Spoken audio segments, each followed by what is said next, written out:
Hello and welcome to another edition of What Does the Giraffe Say Media with me, Kathleen Ratorne. We're an organisation that aims to connect people in conservation by holding live interviews on social media. Today, I'm very happy to be joined by Genie, and she is an ambassador for Elephant Nature Park. She's also she definitely is our youngest guest that we've had in, and she's done some incredible work in just the 17 years that she's been spinning around this planet. So Genie, I'm going to hand over to you. If you could just tell us a little bit about yourself, what sparked your interest in animals and why you wanted to protect them, because you've been doing this from a very young age. Hi, everybody. I'm Genie. I'm 17 years old, and I've been working with Elephant Nature Park from a very young age. I started composing my first song about endangered animals when I was 9 years old, and I've been doing that ever since, but I stopped composing songs for the time being because of school. But this year, I've been starting my new songs, so hopefully I can release that soon and raise more awareness for animals. And I know that when you first, from when I've been doing a little bit of research into you, you've mentioned that your mother was a very strong part in what got you involved in animals and against zoos. So can you talk to us a little bit about that? So my mom is a very kind soul. I think she's very empathetic, and when she sees animals in cages, she relates that, and then she tells me how I would feel if I were in a cage. So I think that really instills a bit of that thought inside my head when I was very young. And I also live in a place with a big garden with lots of birds and critters and animals that I get to interact with a lot of the times. So I think that also allows me to become more in tune with animals, I think. And what was it about elephants in particular? Well, I always love all animals, but I didn't really focus on elephants as much until I met Kunlek. And I met her at the American Embassy when I composed my song Endangered and posted it on YouTube. Someone from the American Embassy noticed my song and invited me to listen to Kunlek's speech at the embassy. And that is when I got to interact with her, and she invited me to become an ambassador. And that is how it spiraled. And you touched on it a little bit earlier when you were talking just now, and you were saying that you wrote your first song when you were 9 years old. And I recommend people to go and check it out on YouTube. If you Google Genie, you will see some of her songs and her music, and you have an absolutely beautiful voice. But what was the song about, and what was your inspiration? So I've always loved animals, but then it really escalated when I realized that there were endangered animals at a really young age, and that there was climate change, and I felt like I wanted to do something about it. So that is what happened. And then what was the process? I mean, at 9 years old, I pretty much was not, I certainly wasn't writing songs. So was you working with your parents, or how did that work? My dad works with guitars, so I've always been very musically inclined, maybe, but my parents did not help me with any song making. I only work on the lyrics and the music, and then my parents send my raw work to a producer who helps cut off like bad parts of the song to make it sound much nicer. But I'd say like 90% of the song is composed by me. And one of the songs that you penned was about Nosey the elephant. And I know it was a very subject that was very close to your heart. Can you talk to us a little bit about the song, the writing process, and also tell us about her story and the update on how she's doing?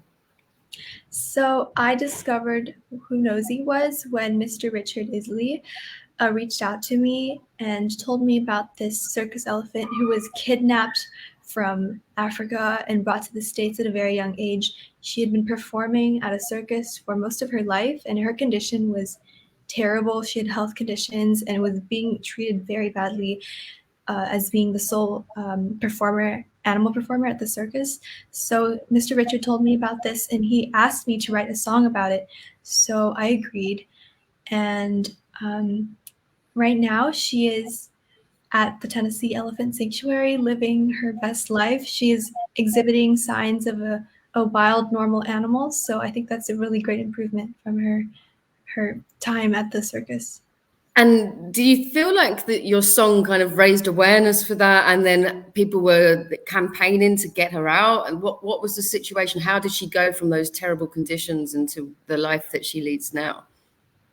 I'm not entirely sure how much impact I generated, but I do know that I at least raised a little bit of awareness. My video reached, I think, a few thousand views on YouTube, which isn't massive, but I think is great for Nosy. And at first I was doubting how she would be free because the family seemed very adamant on keeping her at the circus. So I think it was a very difficult process, but because everyone was really set on helping her, I think it made everything easier. And I think that's such an important message as well. You know, it just shows that if people all do get together, you can make a difference and you can change an animal's life. This animal went from a life of misery, and now, as you say, it's starting to show exhibits of being an actually wild elephant and remembering what an elephant actually is. And then talking about how you've been doing these songs, you have been very passionate and raising awareness. How then did you get involved with the Elephant Nature Park? So I had not known that there were any elephant sanctuaries in Thailand. Usually, because the tourism industry is really big, there's a lot of elephant trekking camps and a lot of circuses. So there are barely any sanctuaries. And I did not know about any sanctuaries until I met Kunlek at the embassy. And she told me that she had an organization, which is Save Elephant Foundation, and they have many parks around the country and also parts of Southeast Asia where they cooperate with people who rescue elephants. And I work there as an elephant ambassador and raise awareness and make projects. I hope to talk about it further in other questions. Yeah, that's totally fine. And I know as well that it was going there and meeting her, and she saw a light in you and realized that obviously you're very passionate and you were very driven even from a very young age. For those who don't know about the Elephant Nature Park, can you talk to us a little bit about that and what it actually does? So Elephant Nature Park rescues elephants that are being mistreated in the country. Because there are a lot of camps and circuses, and there used to be elephant street begging. So Elephant Nature Park rescues these elephants and gives them a very natural lifestyle while they're still under captivity. So these elephants will not be ridden on, they will not be performing. No one is using bull hooks or chains or nails on them. So they live a very free life, and people will interact them in a very respectful manner. And I know Lek is, I mean, she's quite a big deal. I've had a few people that are on before on the show. Gentle Giants, for example, do a lot of work with her. And they're always very extremely passionate about the work that she does. How did you feel then when you're now working with someone who's seen as such a great inspiration for the industry? She is one of my biggest role models and who I aspire to be as compassionate as in life. So she's definitely influenced me, especially when I have known her at a very young age. It really shaped who I am today. Yeah, no, it's incredible. And again, it goes back to show like how meeting people who are working in conservation and trying to be an advocate for animals can totally change people's life direction. And we'll touch a bit further on that later with you. What is the common issues? You mentioned it a little bit earlier when you're saying about circuses, but we're also talking about tourism, elephant rides, those kind of things, logging in Thailand. What are the issues for elephants, and then how do people try and combat that? So because the tourism industry in Thailand is one of the biggest, if not the biggest, there are a lot of elephants in captivity, and most of them are being abused. Also, a lot of people in the Thai society are not really aware of this, especially when they've grown up seeing it and they think it's something normal. Even when I was very little, I went to zoos, but very few zoos, but then I would still see these elephants performing, and I thought it was normal until I started looking into this further and seeing Kunlek, and I realized how terrible this was. So I think a lot of Thai people don't have the opportunity to meet with someone like Kunlek and to have a change of heart maybe, or to understand the situation better. And with the logging issue, I think it has been reduced quite a lot, but there are still a lot of illegal logging happening in the country. And so these elephants suffer from a lot of diseases, health issues. They're very old. Sometimes they're overworked for most of their life. And it's only until these sanctuaries take them in where they get to lead a normal life. Also, a lot of the elephants that I see Elephant Nature Park rescue either die before they get to reach the sanctuary or pass away before they get to lead a full life that they deserve. So And they're not been taken care of very well. Yeah. And I know it's such a complex issue because it's very easy from someone kind of like myself coming from a Western background and you say, okay, that's really wrong. But also there are reasons why this is here. People need it for livelihoods and that's what they've always known. And the tourists are paying for this to continue. What alternatives then do the mahouts have if they're not doing the tourism or the logging? I've seen an increase in elephant camps that want to work with Kunlek or want to convert their camps into more friendly alternatives, like a free roaming sanctuary so that the elephants wouldn't have to be abused anymore. I think there has been a more positive change, but I think these mahouts can still work with elephants, but there are many ethical alternatives like Elephant Nature Park where they can look for inspiration. Apart from that, there's not much you can do with elephants because they're wild animals. You don't really want to interact with them too much. Yeah, exactly that. And I think that leads quite nicely into our next question, which is, I know you do a lot of work with the youth in Thailand to kind of educate and to inspire. Before you did the work with them, what kind of attitudes did they have? I mean, you said earlier, it's kind of normalized because you see it an awful lot. Did they understand what actually happens to make an elephant be able to become not domesticated, but controlled? And have you seen a change in their attitudes since you've been doing this awareness with them? Children are usually very open-minded and positive to learning more and changing and creating change. And I think it's a very great thing to see because they are our next generation. But I really don't blame them for thinking this is normal because they've grown up visiting zoos. They see it all the time. They think it's not hurting the animal. Also, these mahouts, sometimes they can be very misleading. When you ask them what the bullhook does, they'll say it's for gentle guidance, or what the nails are for, they'll say it's not hurting the elephant. But elephants are very sensitive and you still shouldn't be controlling them for human entertainment. But I love the feedback I get from children. They ask a lot of questions and I think we have a lot of hope for the future. And once you've explained, the process that they go through, do they then try and educate? I know when I've been speaking to other people, you find that sometimes the younger generation end up educating the older generation by saying, actually, no, this isn't okay. Have you seen any of this? Have you got any examples of that, for instance? I'm not sure, but I definitely think the next time these children's parents try to bring them to an unethical place, they will speak up about what they've learned at school when I talk to them, and hopefully they won't be visiting these places anymore. And what about the government itself? Is it something they're looking into? Is it something that they're wanting to try and end? Or do you think this is going to continue for a little while? I think the tourists really hold a lot of power in their hands if they don't go to these places anymore. The government won't be wanting to support this. And the government has really weak animal welfare laws in comparison to other countries. So I think it might take some time unless everyone bands together and stops supporting these places. Yeah, I completely agree. And I know a lot of people now are becoming a lot more aware of what these animals are going through and the processes that they have to endure to be able to be ridden by a tourist.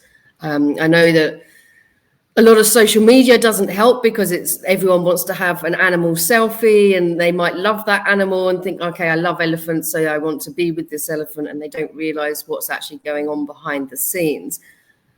What's your thoughts about trying to get people from other countries to change their mind and to be more aware of that, what your Instagram post can actually mean for an animal? I think it's quite hard to reach everybody. I think more media exposure would be really helpful. Also, a lot of influencers have a lot of influence. A lot of these people come to Thailand, take a really nice photo of them riding an elephant, and people feel like inspired to visit this country to ride the elephant. So I think if you reduce the amount of exposure that elephant trekking or camps get, then less people will be aware about it. And also, we need to promote sanctuaries more so that people know that this is an alternative and that they don't have to miss out on seeing an elephant entirely. Yeah, 100%. And we've got a question coming through from Winnie. Hi, Winnie, regular listener to the show, and actually was our connection to you. And she's saying, I love how you delivered Hornbill books for the children at the House of Blessing and made them happy. It's wonderful you help with the plight of hornbills. So we've discussed a lot about elephants.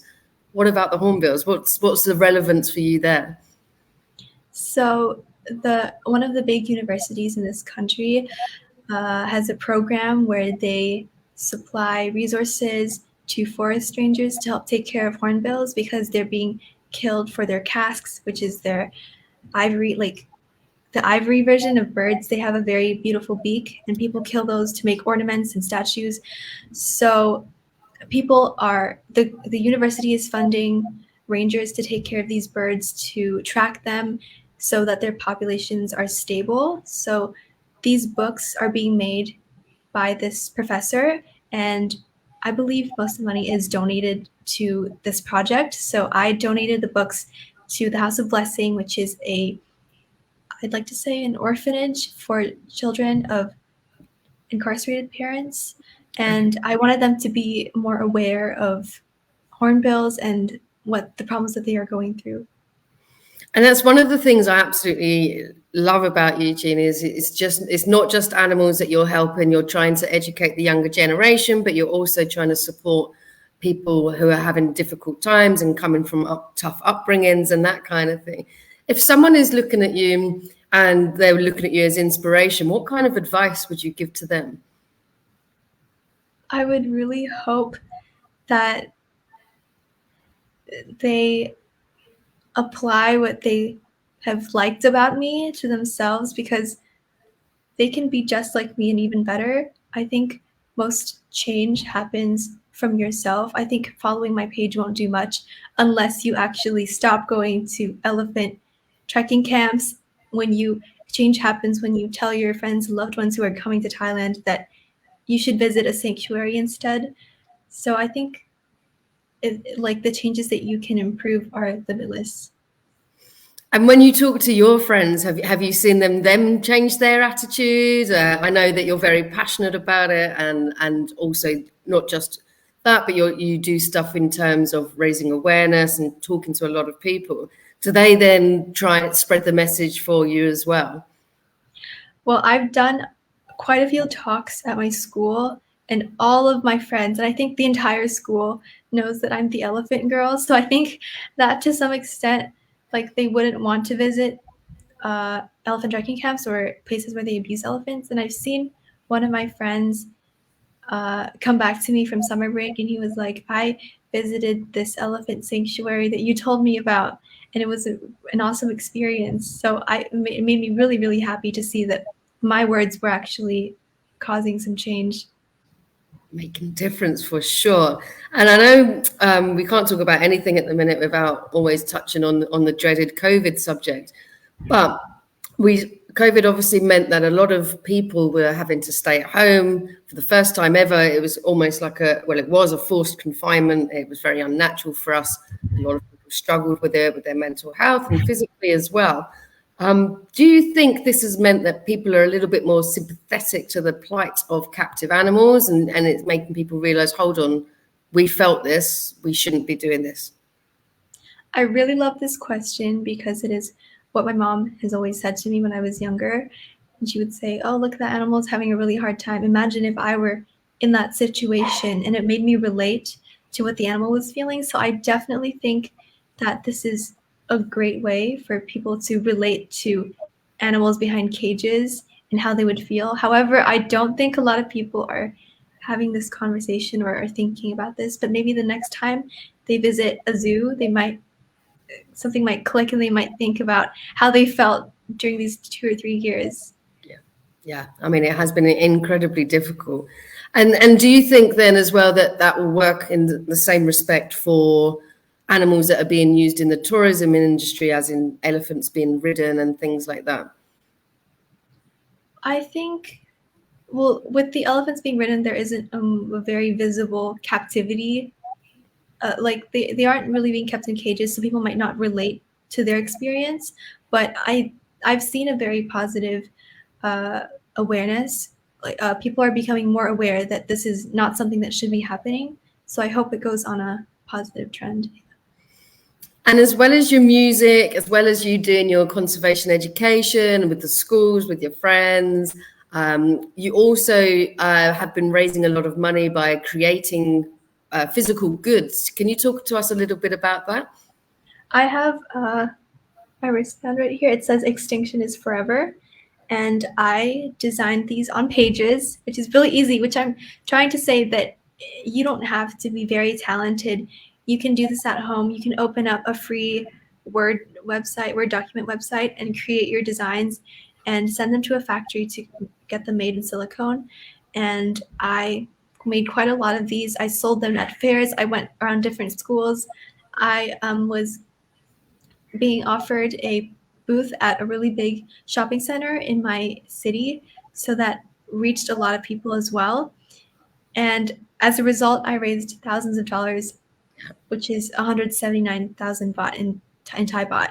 And I then donated that money into 3 organizations, which is the Love Wildlife Foundation, the Thailand Hornbill Foundation, and Elephant Nature Park. And I think it was a great success. I really did not expect it to get this much traction. Is there a way, if people aren't based in Thailand, to purchase your products, or is it just a Thailand-based? I've sent my wristbands to many countries. People usually reach out to me in my DMs and ask me if they can buy it. And if you're in Thailand and you want to buy it, you can always message me. I always try to answer as fast as I can.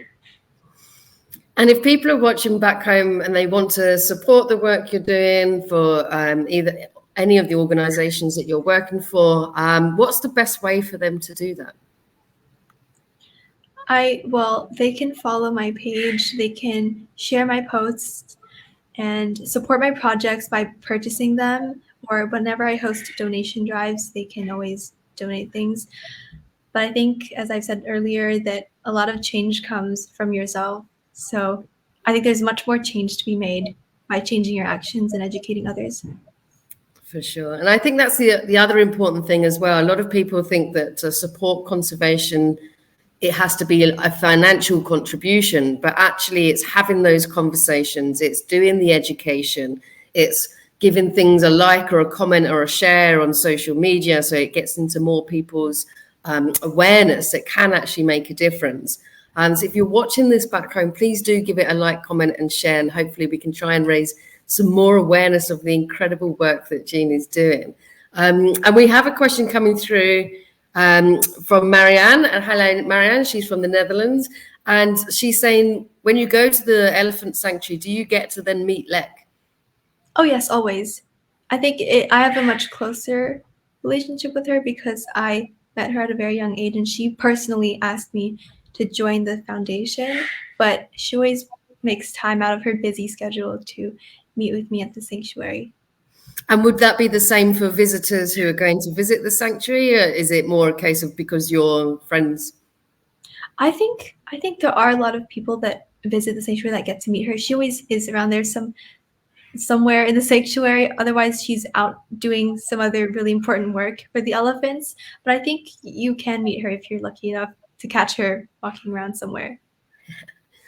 And you've got your music, you've got your education, you've got your bracelets.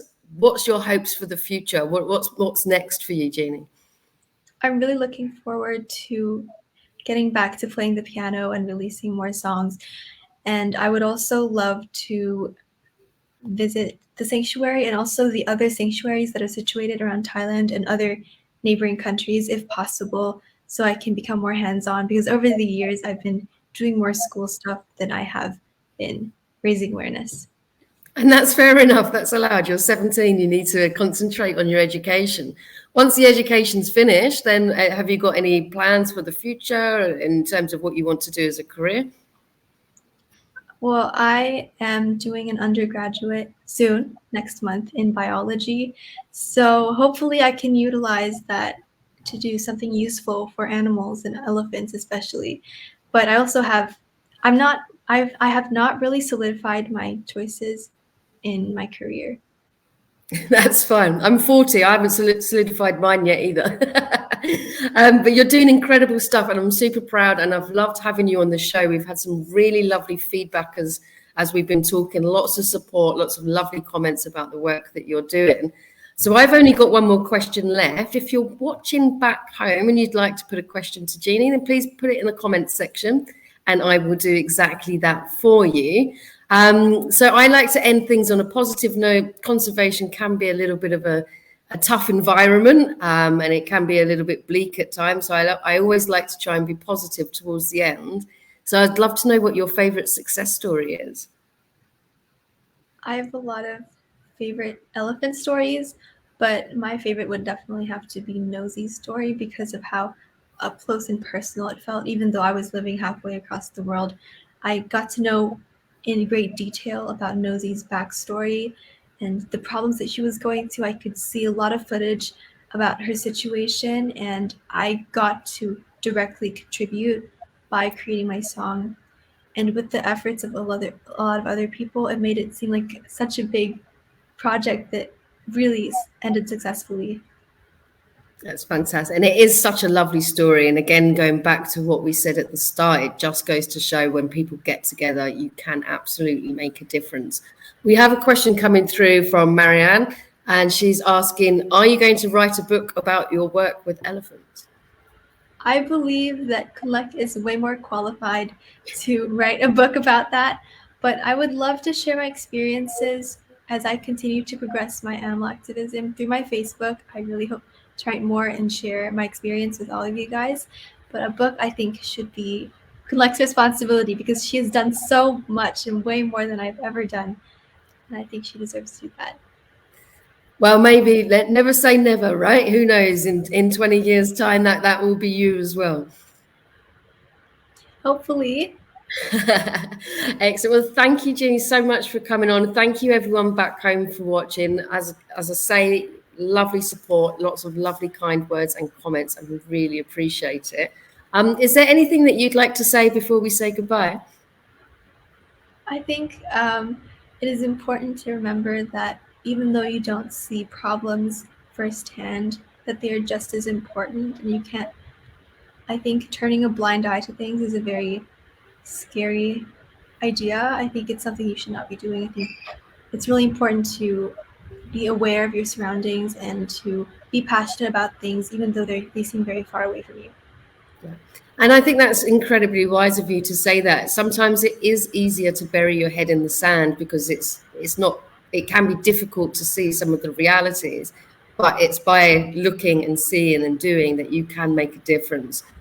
We got a quick question coming through from Michelle, and they're saying, could you write a song for Asha? She's like Nosey. She's another one suffering in the United States.